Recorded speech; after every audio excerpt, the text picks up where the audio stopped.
All right, good afternoon, everyone. We're going to give just a quick minute to let some folks into the webinar from the waiting room before we start. A couple quick housekeeping items before we really get into it. First off, I'll be your host today. For those of you that don't know me, I'm Campbell Delahoyd with NASEO.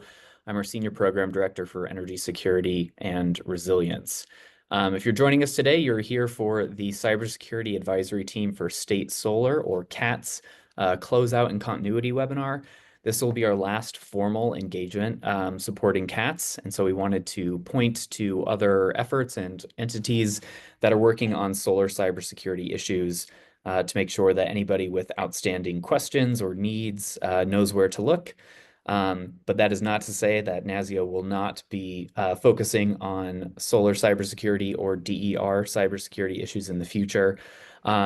We're just going to be expanding it and addressing them in a more casual format through our Energy Security Committee, perhaps through our Electricity Committee, and other initiatives. So before we really get started today, I did want to thank the funders and supporters of this project over the past 5 years now. The Solar Energy Technologies Office. So not sure if anybody from that office was able to join us today, but they have been absolutely instrumental in ensuring that this subject was front of mind for state energy offices and public utility commissions. And I think it's fair to say that it has led to a little chain reaction of additional projects and interests, and certainly helped inspire additional efforts and resources. So with that, we'll get right into it. Today, we're going to be going over some of the CATSS accomplishments, and for many of the folks that I do not recognize here, which is great, we're going to go into a little bit of an overview of some of the CATSS tools and toolkits. And then we're going to have a brief presentation from some of our colleagues at the Idaho National Laboratory and some of the different solar cybersecurity and DER cybersecurity technical assistance programs that they have available. Then we're going to pivot into a discussion and overview on some of the NARUC cybersecurity baseline for DER efforts. Then finally, we're going to wrap it up with more of an open forum discussion where we'll pick your brains on what some of your outstanding questions are so we can fold them into some of our more usual programming. And I guess lastly, before we move on, I see a couple folks from the original CATSS advisory group, so want to say thank you to you all with your support. I won't call you out individually, but you know who you are. I know it's been a long and drawn out 5 years, but this again has been a greatly successful project, and we're appreciative of your time and insight on this. So quickly wanted to go over the impetus of this project at the beginning. First and foremost, state energy offices have explicit responsibility to address cybersecurity and state energy security plans. State energy goals need to be accompanied by reasonable cybersecurity measures. And as stewards of grid resilience and other funding, states should not ignore cyber risks, please excuse that typo, as they help deploy and enable additional DERs on the grid. So these three factors really were the impetus for CATSS, and part of the reason that CEDO supported this project. So through CATSS, we achieved the following goals. We convened state energy offices and public utility commissions to identify challenges, develop a needs assessment. We enabled some critical strategies and solution pathways for state decision makers to enhance security of solar systems, facilitated the discussion between state officials and solar and cybersecurity experts to create new partnerships, and created a collaborative framework and model approach that can be easily replicated by other states. So the ultimate end result of CATSS was our CATSS toolkit. We'll briefly go over some of the resources there in just a minute, but those are all listed online on the NASEO website. And we also have additional walkthrough webinars for the toolkit that we can provide a link upon request. So just let us know, and you can get into much more detail with some of our previous recordings. I did want to highlight some of the more specific state energy office roles in solar cybersecurity that we discovered or elaborated on throughout this event. an effort. But first and top of mind is supporting public-private cyber risk mitigation and resiliency. Again, tying into the state energy security plan content, this is really the bread and butter of state energy security planning, and focusing on solar cybersecurity and the different stakeholders and experts was really a quite novel effort for the members of the CATSS advisory group and us generally. All of that pertains to coordinating with state and federal energy intelligence and emergency management entities on cyber risk assessments for solar cybersecurity. Next, providing analysis of real and potential energy sector disruptions caused by cyber attacks to policymakers and governors. Next, responding to cyber attacks affecting energy infrastructure through consequence management as part of an all hazards energy assurance strategy, and ensuring that state investments in solar and other local assets include due diligence with regards to cybersecurity. So these were some of the more well-rounded and better defined roles that we learned, and I think it's fair to say, created and grew into, or helped some of the state energy offices and public utility commissions grow into throughout this effort. We started off with a needs assessment. These bullet points were really the main categories. Each consists of, or each has a number of sub bullets to cover, but these were the outstanding needs initially identified and helped inform our work with CATSS, which ultimately led to our CATSS toolkit. You can see a consolidated list of all the tools here. If anyone is interested in looking at these tools, we strongly recommend you start with the user guide for the CATSS tools. They were developed in a sequential and logical way so that you can start with one and go to the next, and kind of have that baseline and prerequisite knowledge as you go from resource to resource. It will also recommend an order from least complex to most complex, and again, cover that in a logical way. I won't go into too much detail on these, but these were some of the priority and main tools that came out of the toolkit, and some of the resources that we received the most positive feedback on. But the PV solar engineering and system overview is a great way to review some contextual, ground level, and fairly straightforward and simple diagrams of various solar components and what their implications are for cybersecurity. Next, we have hypothetical solar cyber attack scenarios and impacts for all of you exercise wonks and practitioners out there. This is for you. Questions for states to ask electric utilities. Speaking more to the public-private relationships and partnership building, this helps support some of those conversations. So if you're unfamiliar with what to ask and don't know where to start, this is a great resource. Next, procurement guide. We'll get into that a little bit more later, but this provides a general overview of cybersecurity considerations that can be put into procurement language for various grant programs. Exercise design. This is paired with the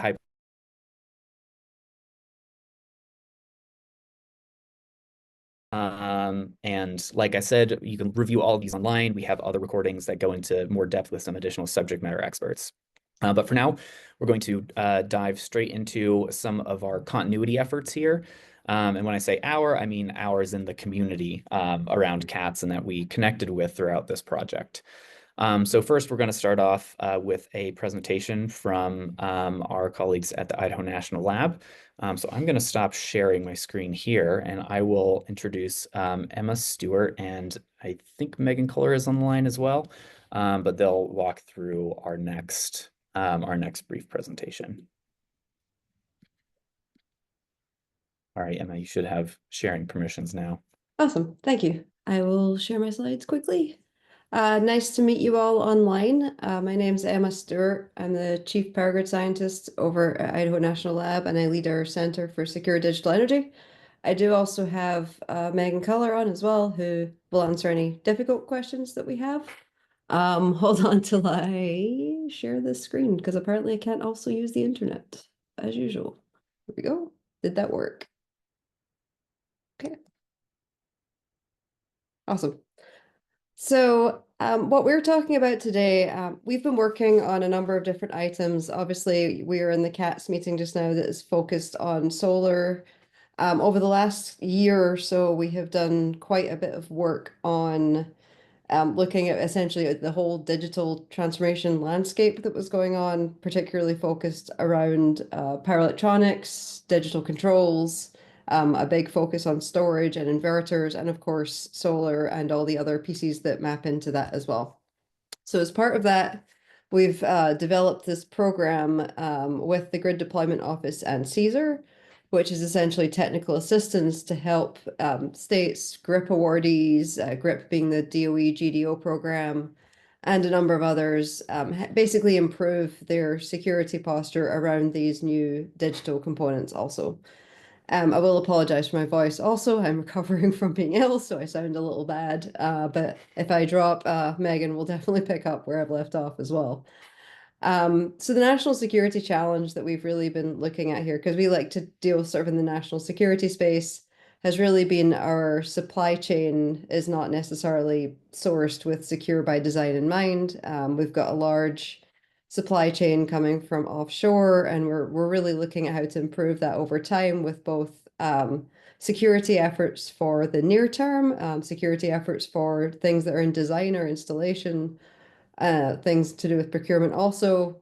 And then how do we get standards and other things into play over the next few years, working to basically solve both the near-term and long-term problems and challenges that come from supply chain and cybersecurity issues as well. So there's been a huge growth in this space. I don't need to tell anyone on this call, given why you're here, but we're looking at how to improve that with a series of technical assistance efforts that are going on, which hopefully you can all leverage, benefit from as well. Again, no surprise to everyone, lots of challenges coming together, but ones we're really focused here around cyber attacks, geopolitical tension, the risk of the supply chain, lack of design standards, things like that. So here's the challenges that are all kind of coming together as we also look at this new or new-ish future that's coming in to do with exponential load growth, looking at data centers, looking at different types of different styles of attack, different types of people that attack us, and what actually is going to be happening in the future. So again, all with the goal that we want these sort of converging paradigms to come together into a way that we have this secure, good future of energy delivery, communications, critical energy, resilience, and clean energy together. Basically, we want all of these things at the same time rather than, giving up one for the other at the moment. So yeah, broad transformations, as you know, looking at digital technologies and data, which have great potential for moving things forward. But it's not really just about changing our supply chain. I will say that even if something is designed here, people may have heard me say this before, the designs are not always secure no matter where they're made. So sort of helping people work around or work with what they're being provided and making good choices, especially around things like procurement and contracting as well. So we're essentially the whole goal of this program is to elevate those practices, taking things that sort of we've worked through here and actually getting them into practice, helping deploy them and enabling people to actually survive or thrive in major events across the board as well. So just a big example I've been using is our work on energy storage. This has been where a lot of our focus has been. But essentially, we were looking at batteries and power electronics in particular because there was a number of things highlighted in the media as well around the supply chain for certain battery energy storage companies being primarily PRC based from China and what that actually means for security as we look at some of the geopolitical tensions and risks that are going on. If you follow news stories, you'll hear words like Volt Typhoon and Salt Typhoon referring to different attacks on or types of attack and intrusions into our system. Those are happening and there is a risk. And so we need to look at how to improve this. Battery energy storage became one of the big focuses where it ties in most strongly to the solar work as well, where we were looking at how batteries have also supported lots of other types of things, and we were looking at the consequence of potential attacks on those systems and how do we secure around those problems. And so this has been one of the biggest players in this technical assistance effort is how do you better secure the things that you have to buy And how do you make better choices on the future purchases that you can make on the system? And then how do we actually get those things out there and play, even when we've got standards in play and other things? How do we actually get these solutions out there quickly? That's what our technical assistance effort really is. So again, we've put together an entire sort of menu of capabilities and things that people can access through these programs, including there is a procurement and contracting guidance that's a pretty good partner to the work already done on the CATSS guide as well. The second contracting guide here is if you're really looking to change some of your contracting language, one big part, there is a particular piece of contracting that we've really tried to work on with this, which is around how we do inspections on third-party equipment. There's a guide essentially to help you work through detailed contract language and get some of teeth back into contracts with potentially foreign entities. Looking at interconnection in particular, how to improve on cyber being integrated there as we wait for standards to come into approval. Cyber-informed engineering design is something that we work a lot on. It's pretty useful as a whole. Lots of values came out of us doing this CIE work, which is essentially when you work with cybersecurity professionals you might work in, and they're like, here's the 23,000 things you need to do for cybersecurity for your systems. What cyber-informed engineering does is come back and give you a consequence-based approach to design.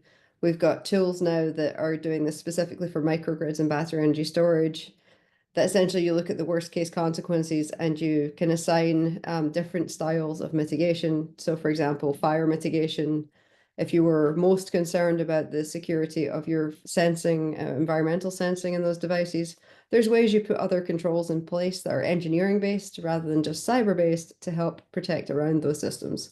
So that's really what the CIE does, but we also train in that. So if you had processes you wanted to look at changing using that type of process, we do training. And then basically digital supply chain management, some more advanced things on how to escrow S-bombs and H-bombs, longer presentation probably needed for what those are. And then looking at the influence of supply chain on different areas of your state as well. But as a quick introduction, again, this is sort of we sort of ticked off what we thought the most strategic pieces are for technical assistance. It's not just Idaho. There's another number of the other national labs that are also part of this team and some industry partners that come together to deal with sort of what we are training in or working on. And so we have this mitigation menu, strategic training with key inject points for your work around sort of procurement, contracting, design, and O&M in the systems. So I'm giving the very quick version. Obviously, people can reach out as well to chat about what we're actually doing here and working with NASEO folks also. There's definitely a series of things that go across the education planning and evaluation stage with the idea that we go from everything in, hi, I have a strange question. It's just kind of a service where we can answer weird questions, which is kind of an interesting, but it's a sort of ask an expert a question type thing, up to the point of doing sort of full training or equipment inspection or other types of engagement that are more intense as well. So we have full range here. Again, it's not a one and done. There's lots of options here for you to pick and choose, or for us to advise based on whatever challenges you have, what the best options could be for this as well. But sort of our standout thing that's been most popular recently has been this procurement and contracting effort. This is available online for any of you to access. It can be sent out. This was version 1. It ties in really nicely to the CATSS guide as well, like I said. And basically, this is where you will get, it's essentially how to build your supply chain risk management programs with the risk in mind that some of these vendors may not be as secure as you want them to be and may not be for a number of years. So how do you build in contract teeth? How do you enable basically everything that you're looking for in the system without giving away too much to the vendors as well? So it's got some distinct language in there. There's also an online version of me talking about what's in the guide as well that we can share. But yep, that's up there for you all to use. I just went past the last slide, but I'll bring it up this way. If you are interested in doing this, we've had some website problems recently, so I'll put that link up there, but it may not stay there. The easiest way is actually to reach out via email as well. There's email csdet@ta csdet.ta@inl.gov, or my email, which is emma.stewart@inl.gov. I can put it in the chat. One of us will reach out and we could chat through what you're interested in doing and what challenges you might have, and then go from there as well. This is a program. This is funded and supported with the Grid Deployment Office in coordination with CAESR also. So there's a big coordinated effort to sort of keep these engagements going and sort of help people move and keep moving along in the cybersecurity space, as well as we go into the next phase of our existence in this space. So thanks. Great. Thanks, Emma, and especially with you being a little under the weather, we really appreciate the remarks. So not to over volunteer Emma and Megan, but we've had, probably about a dozen conversations with them over the past few months. And I do really want to encourage folks to reach out if you do have questions related to your cybersecurity and DER programs as it pertains to what Emma just covered here. They've been very helpful for us. Some of you on the Energy Security Committee have definitely, or will definitely recognize them.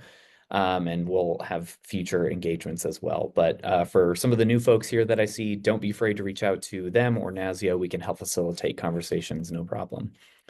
So I'll pause here for a second to see if there are any questions from folks before we move on.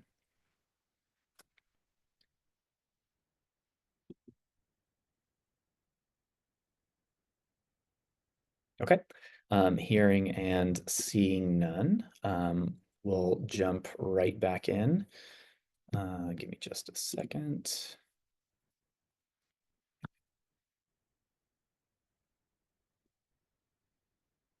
Okay. All right. So next we're going to go over a parallel, complementary, and newer effort that our colleagues over at NARUC have been leading with support from the DOE CAESR office. And again, for those new folks that are on here, the CAESR office is the Office of Cybersecurity, Energy Security, and Emergency Response. But this effort is the cybersecurity baselines for electric distribution systems and DERs. As I mentioned, led by NARUC, supported by DOE, but they've done a fantastic job of doing community outreach to utilities, other non-utility industry members, state energy offices as well. But that effort has been aligned with the National Cyber Strategy from 23, which directed the Department of Energy to promote cybersecurity for electric distribution and distributed energy resources in partnership with industry, states, regulators, Congress, and other agencies. As I mentioned, it's touched a very large stakeholder group. And while I just pulled these bullet points from the website, but while state energy offices were not explicitly highlighted here, we did have a number of folks participate in a few of the Tiger teams, including the state implementation team. So I know we reached out to a couple folks to say, hey, we're gonna ask you to provide some remarks here. So now is that time. So I think we have a few folks that have joined that were members of the Tiger team. So Araya and Chris, if you all are here, I don't have the attendee list pulled up currently, but if you're open to sharing some remarks and insights of your experience and some state energy office specific lessons learned or ways folks can get involved, or maybe reach out to their commissions within the state, we'd love to hear a little bit from you now.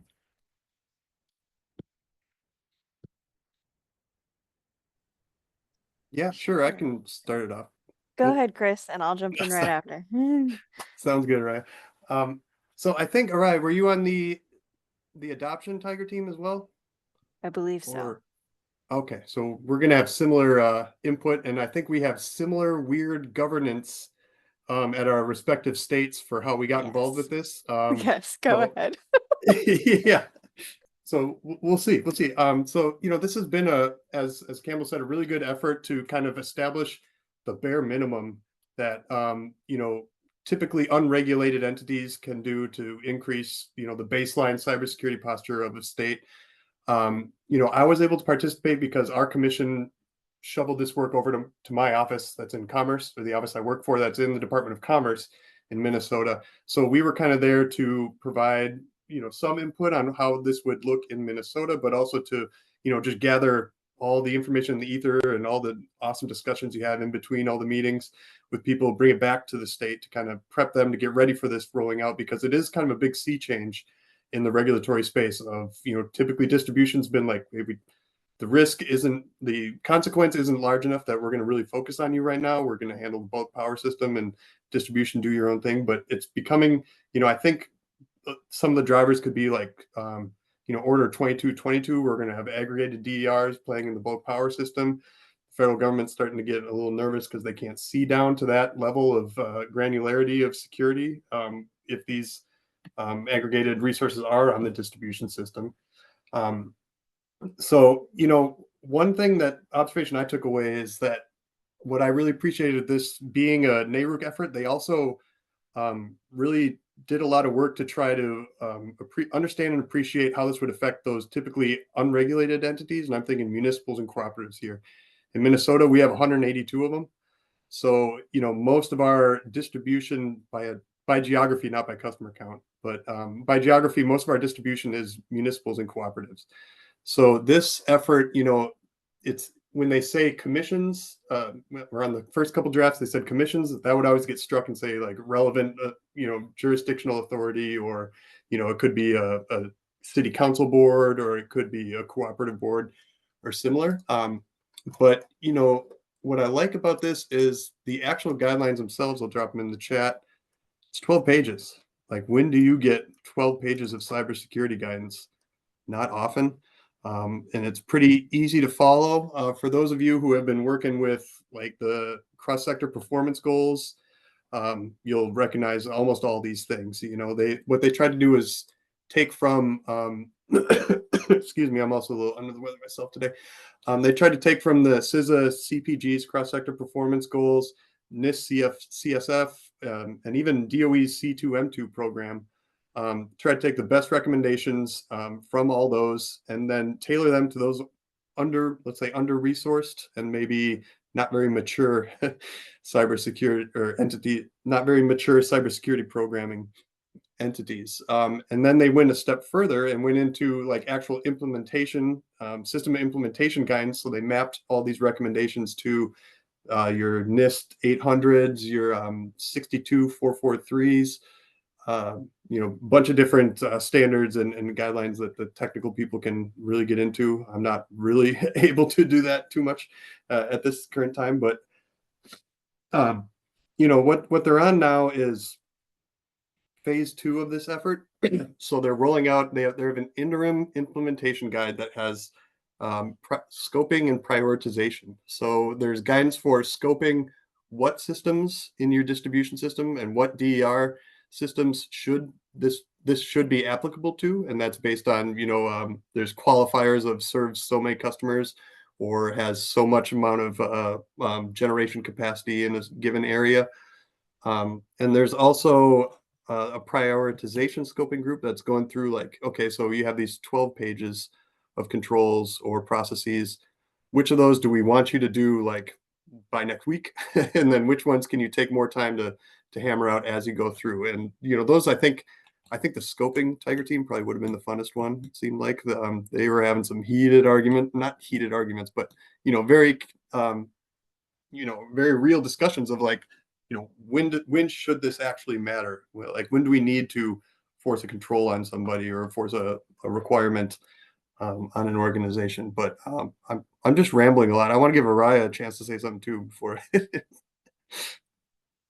No, great background, Chris. And so I'll piggyback on a couple of notes that you said.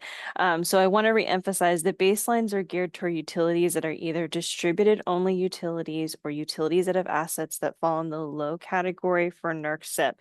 NERC CIP, if you're not aware, is a North American Electric Reliability Corporation Critical Infrastructure Protection.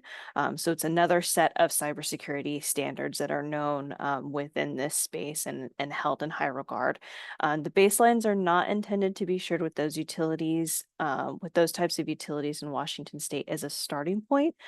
This is actually going to be part of a future long-term endeavor where we're actually engaging with through the cybersecurity physical security program to engage directly with smaller, more rural utilities utilities that do not have the same resources and capacity as our larger utilities. So this is going to be part of that long-term effort. I was part of those technical, uncomfortable conversations, and so I wanted to highlight and emphasize that having been part of all of these different conversations, it was evident that every single person wanted to make sure that our electric utilities were highlighted and reemphasized, that that prioritization there is literally blood, sweat, and tears that went into deciding what is the very best first move to make. And it's still an ongoing effort. So I know that being part of the different Tiger teams, we're looking for more input. So please provide your feedback. If the implementation is guidance is what it is, so start there, and then as you work through it and as you apply it, continue to provide feedback to the Tiger teams so we're able to revise the product and make it better. I do want to provide a little bit of context for how Washington State is going to utilize the baselines. So we're going to do this through two main efforts. So we are going to work through individual partner meetings where I, as a cyber program manager, will introduce a number of mitigation services from the state energy office to our energy utilities, and we're going to support overall cybersecurity maturation. So we're focused on the ESCC's Cyber Mutual Assistance Program. If you're unaware of it, I highly recommend that you go and do some research on it. It is called the Electricity Subsector Coordinating Council Cyber Mutual Assistance Program. I'm happy to share those links for our audience. And the baseline, so those two efforts in tandem. In addition, we're also going to be looking at developing a long-term Washington Energy Cybersecurity Coalition for all of our energy utilities to participate in, that will be hosted and facilitated by our office. So in a perfect world, that group is essentially going to allow us to inform tactics and landscape energy threat assessments. We're going to look at training and education together. They're essentially going to be our group of subject matter expert partners in our back pocket to be able to really know what mitigation services we want to put together. As a last note, I'll say this. I know how difficult it is to stay on top of changing trends and emerging technology, both making our jobs challenging and exciting. I want to extend an open invitation to other state energy offices to reach out if you would like to discuss cybersecurity and physical security. I am actively growing my knowledge base and would like to hear from you all and learn from your perspective. Let's work together to implement solid practices around cybersecurity. That's excellent. Thank you, Araya, and thank you, Chris. Had a quick question on the feedback for the implementation teams. Is it preferred for folks to reach out directly to you all, or is there like a formal Tiger team email address for people to provide feedback? Great question. I believe that there is a formal sort of box that they have been monitoring. Let me go back and double check that, and then I'll get that link to you. Okay, thank you. And we can share it with folks afterwards too, or as requested. That's really helpful, and Araya, also appreciate the offer of TA and insight from you to other folks.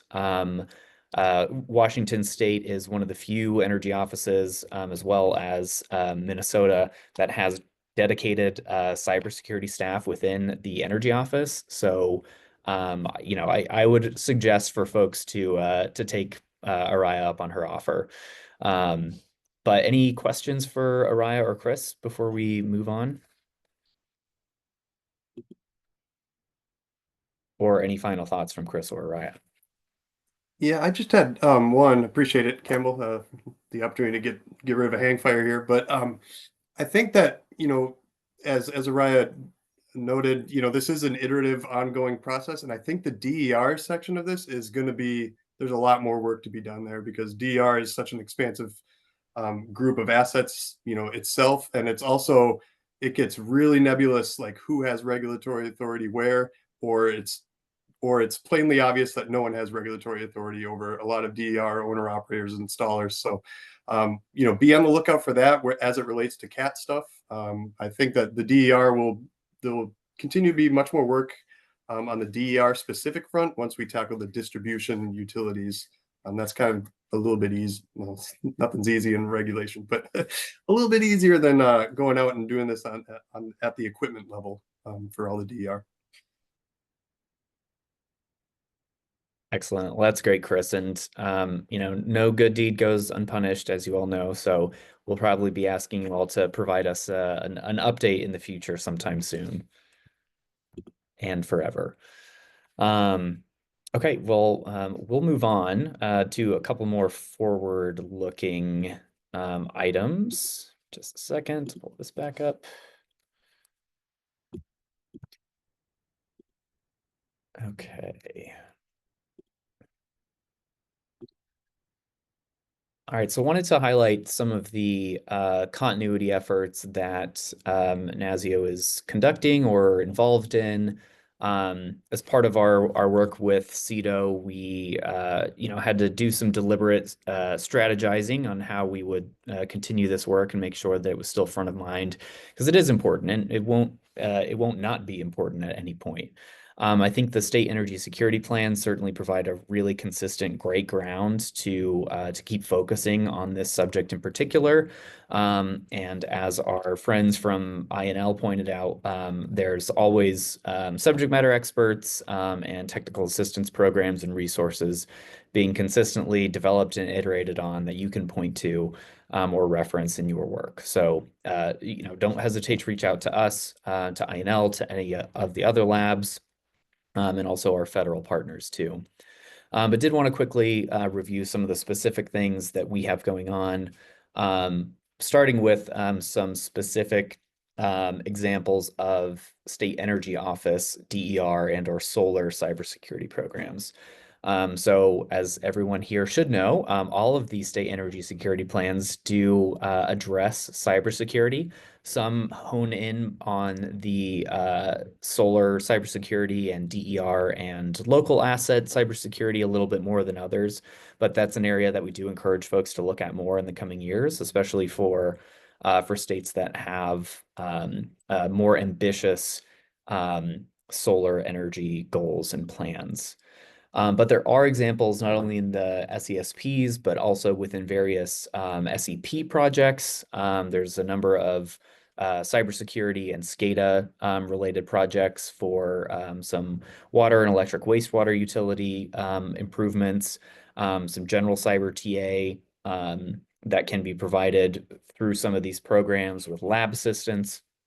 And then as Emma and Megan mentioned earlier, the 401(d) and GRIP, some of those states have engaged INL and others on cybersecurity enhancements for those specific projects. So if you'd like to be connected with anybody there, please reach out to us. We're happy to do that, but we won't be broadcasting those examples on this webinar here. Beyond that, ongoing education and outreach. For those of you that are on the NASEO Energy Security Committee, this is something we touch on fairly regularly.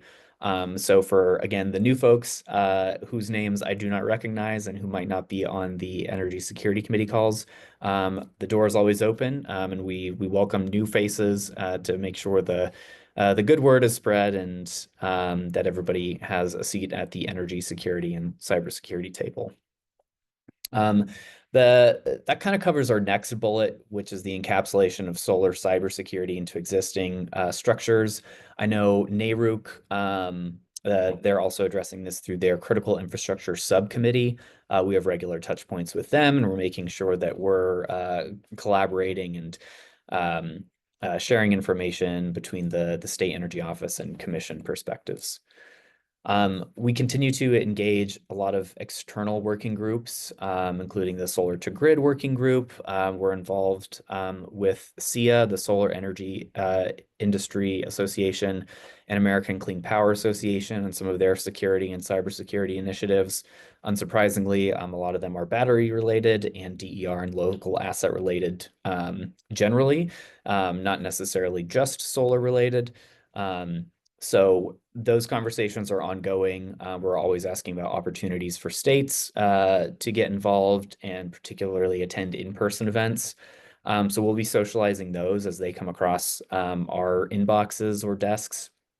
But if you know of any industry or utility, working groups, engagements, conferences related to this that you think would be valuable for the good of the group, please share it with us and we'll amplify that message. Next, I wanted to give a quick heads up. I know most of you know this is coming down the pipeline, but NASEO, with support from the Department of Energy's CSER office, is developing a starter kit or toolkit this year that's looking at the cybersecurity elements of state energy office programs and projects and policies. So some of this will, of course, hone in on some of the usual topics like cyber incident response and supply chain, but we're also going to be looking at or putting a cybersecurity lens on other program areas as well that haven't historically had cybersecurity as a high priority item. So we're really excited about that. A lot of cross-pollination coming down the pipeline there. Also wanted to put a quick plug in for the Department of Energy's, the CSER office's Cyber Summit or CIFERS. Don't remember what the acronym is right now, but I think Megan Levy has hopped on here. But that is a NASEO supported event. We're helping with the planning. It's going to be a great in-person event in May in Salt Lake City. So we'll be, blasting out additional information through the Energy Security Committee and likely through the NASEO listserv. But if that's something that you haven't heard about up until today and are interested in, please reach out to us and we'll share information to make sure you're on appropriate rosters. Any questions or thoughts on these items before we move forward? I'll just say it's the Cybersecurity for Energy Resilience Summit. So excited to see you all there. I think it'll be a great continuation of all this work. And thanks for this awesome conversation. It was great to hear from Raya and Chris about the baselines effort and all the CATSS updates. Thanks, Campbell. Sure. And Megan, not to put you on the spot again, but if there are any other cyber baseline points that we've missed that should be covered here, well, my ear's open. Yeah, no, I appreciate that. And I think that folks covered it well. And I appreciate you bringing up the state energy security plans too. That's really one of the reasons why we wanted to put the summit together, because there's a huge amount of difference between folks' cybersecurity sections in their plans. But I'd say one of the most common things is that we see the CSER drop in, right? Which is a good, nice foundational piece. But I think one of the things we're looking forward to in the future is taking things like what we're working on in baselines in the different ways. Like Minnesota told us a very different story about the way that they're approaching implementing the baselines than Washington. That's exactly how it should be. This stuff should be, it's at the discretion of your states, how you want to roll it out. And the same with your plan. What should be in your plan is what you need in your plan and what describes how things work. So we want to help with the summit and with our cyber and physical working group, which will be continuing on in 2025. Has unfortunately been paused by a little bit of our pause in planning and execution, but that's coming forward. And, we really think that there are a lot of different hats and a lot of different perspectives for state energy officials in terms of how they'll approach cybersecurity and cyber threats, cyber information sharing. So more to come. I think you guys covered the baselines really well, and I apologize that we weren't able to get you an expert speaker from one of the Tiger teams for this event, but I think you did a nice job covering it. Great, thanks, and yeah, all thanks to Chris and Araya on that. Okay. Moving on here. So these are the big future needs that were identified by folks on the CATSS advisory group. And most recently and specifically during the CATSS wrap-up workshop and exercise that we hosted back in October of 2024. Nothing here should jump out as a surprise to anyone, but want to quickly run through them. And note that these future needs are duly noted, and we're going to be we are going to be implementing these into various NASEO programs and projects coming up. But if you have, suggestions, additional things that we're missing, this is not exhaustive. This is just the things that have been hammered on by a lot of different folks. please reach out to us. We want to make sure that this is a big tent consideration for what's important. We want to make sure that your priorities are addressed. But top of this list, not necessarily top overall, but advanced procurement and supply chain resources. This is an area that we think has a lot of opportunity for purview growth, or at least meaningful and actionable involvement from energy offices. Next, greater coordination with public utilities on solar cybersecurity. I want to stress the public part of this, the consumer-owned and the municipally owned, and the rural co-op utilities. This in particular has been highlighted to us as an area where, states need more support, and there needs to be more coordination in terms of both incident response and cybersecurity mitigation. Next, financial valuation support of cybersecurity investments and programs. This is really wonky, but we do want to tie in some of the quantitative valuations of investments into some of the risk formula that some of you are familiar with, but are really the basis of a lot of the state energy security planning resources. So we want to try to apply that to cybersecurity and cybersecurity for solar. And DERs and local assets in particular. Next, non-regulatory, non-utility cybersecurity standards. So think grid edge devices and consumer-owned devices. We've heard a number of you loud and clear that there's, it's a wild west, I think, as Chris mentioned earlier here. So we're going to be focusing on that in months and years to come as well. If any of you are familiar with the NASEO, and I think NARUC is involved, GEB program, the Grid Interactive Efficient Buildings, GEB. I know that they've covered a lot of cybersecurity topics as well. So if you have questions on that or want to get involved in that, reach out to us and we'll put you in contact with the right person.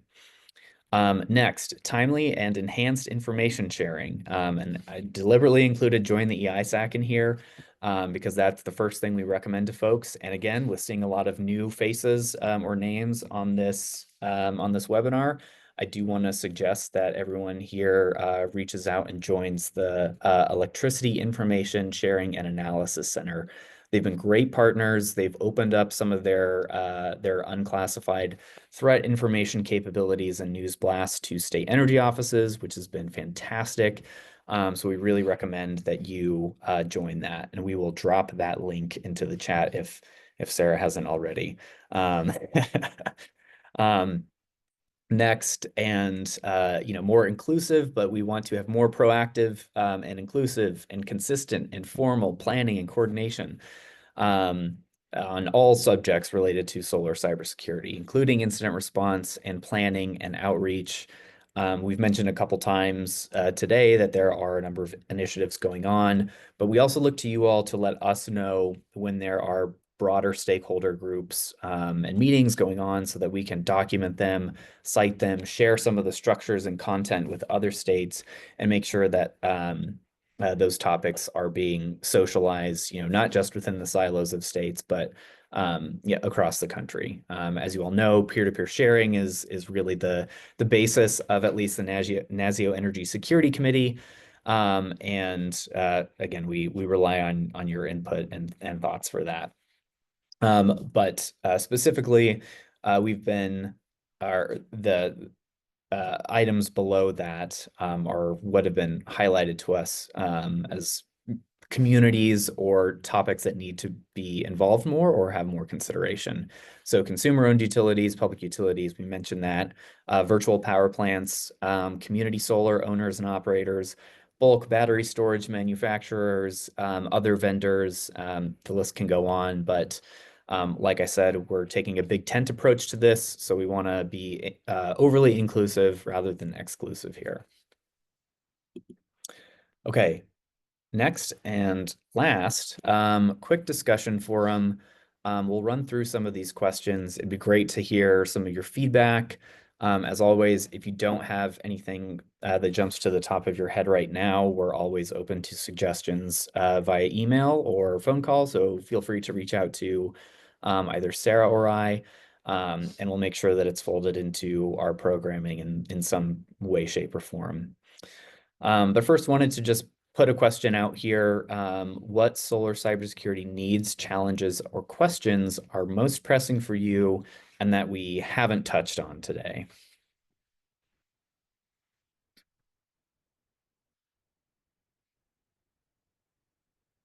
I'll just run through all of these and you can think on them and answer any question that you would like. But next, what questions are you being asked by state leadership or other partners on cybersecurity? I know we've had a few instances of state leadership or other departments or agencies within states reach out to energy offices and ask about cybersecurity vulnerabilities. So to the extent that this has happened to you and you can let us know, it's very helpful for our tracking and trying to prioritize and get a sense of what those questions are and how they're being answered. Next, who in the cybersecurity space would you like to engage with but haven't yet? Who can we help connect you with? That's another part of our programming as well. So we're happy to do that too. And then lastly, how, if at all, is your office incorporating a cybersecurity perspective into its energy programs and policies? And I'll pause there for a minute. So CyberWise has been one of the ways we've engaged is, of course, monthly with our state special agent for cybersecurity, but that's even getting into where can we inject potential cybersecurity language in our grant contracts for both OEP and even water and wastewater revolving loan funds, but one of the quote boring ways to integrate cybersecurity is to put them in the contracts and saying that subs and subcontractors and subrecipients have to have a cybersecurity plan, or try to get at least something, some clause in the contract that has something about cybersecurity is a great way to start making those that we're giving money to force some cybersecurity and cyber awareness that way. That's great. Thanks, Ben. Is that more cyber hygiene, cyber practices of the contractors or subs, or is it, I guess, more component specific language? Yes, it's a little bit. So it's sort of contract language that gets to towards what kind of cybersecurity plans they have or practices. I am not part of the contracting process, so I don't know the specific language offhand, but I do know that's something that we've incorporated that I think is a best practice that all energy officers certainly can do with their awards and contracts that they're giving out to folks. That also said, one of the pressing things that I see is there seems to be more chatter and interest in like solar security and how secure solar farms are. And we've gotten those questions from some folks before, including like we had a legislator that asked about that a while back, and how secure are these solar farms. And of course, I was able to point to NASEO's CATSS effort and say, well, all the states are talking about this as it is, which is always a great answer to give. But I think that was indicative of there are more concerns with that. Same with the ER, and I'm trying to understand, but it still seems to be, in general, cyber and the energy intersection seems to still be a pretty small group of folks that are actually interested in it. Got it. That's helpful. Thanks, Ben.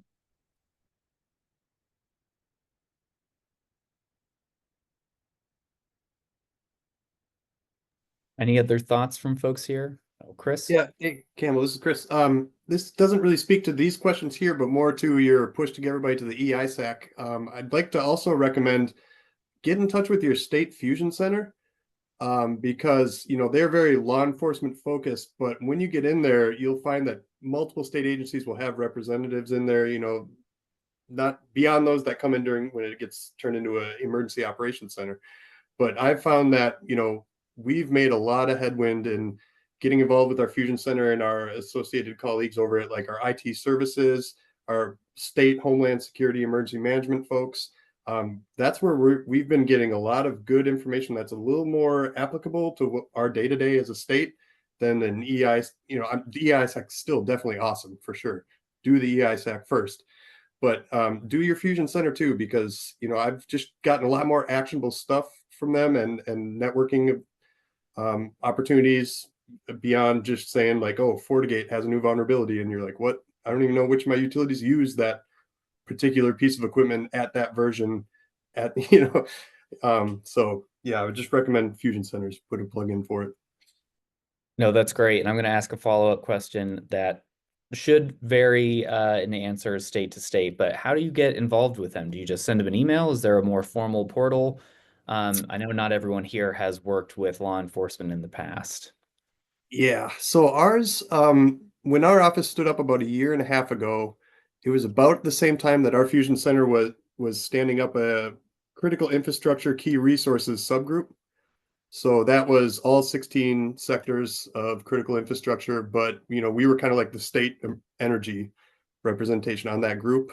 So yeah, we just sent them an email and said, hey, we'd like to be involved with that. But I'd imagine you could just send your Fusion Center an email and say like, hey, what are you guys doing for energy security?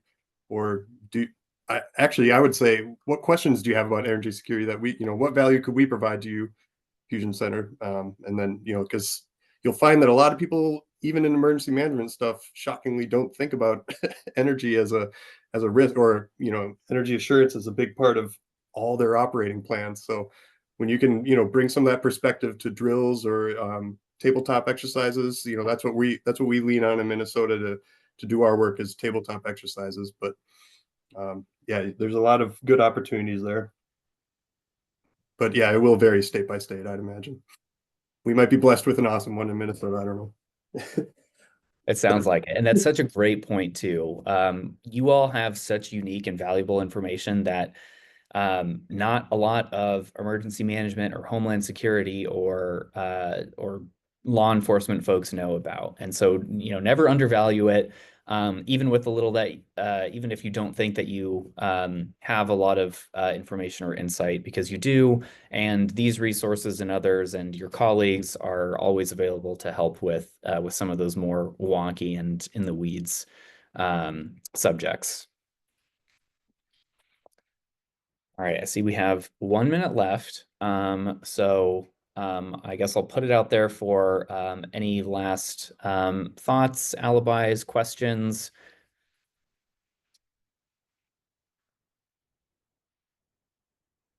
Okay, hearing and seeing none. I want to thank everybody for participating today. If you want this recording, please follow up. We'll send it to you individually. Likewise with the slides. Then there will be additional, or we can also send the more in-depth webinars, webinar recordings of the toolkit as well. Just reach out to us. And then, yeah, thank you all for being here, for being interested enough to continue the work. Please let us know if you have any questions or ideas for how we can best support you. And thanks again to our colleagues over at the CETO office and US DOE generally, and then everybody that was a part of the CATSS advisory group. Thanks, everybody.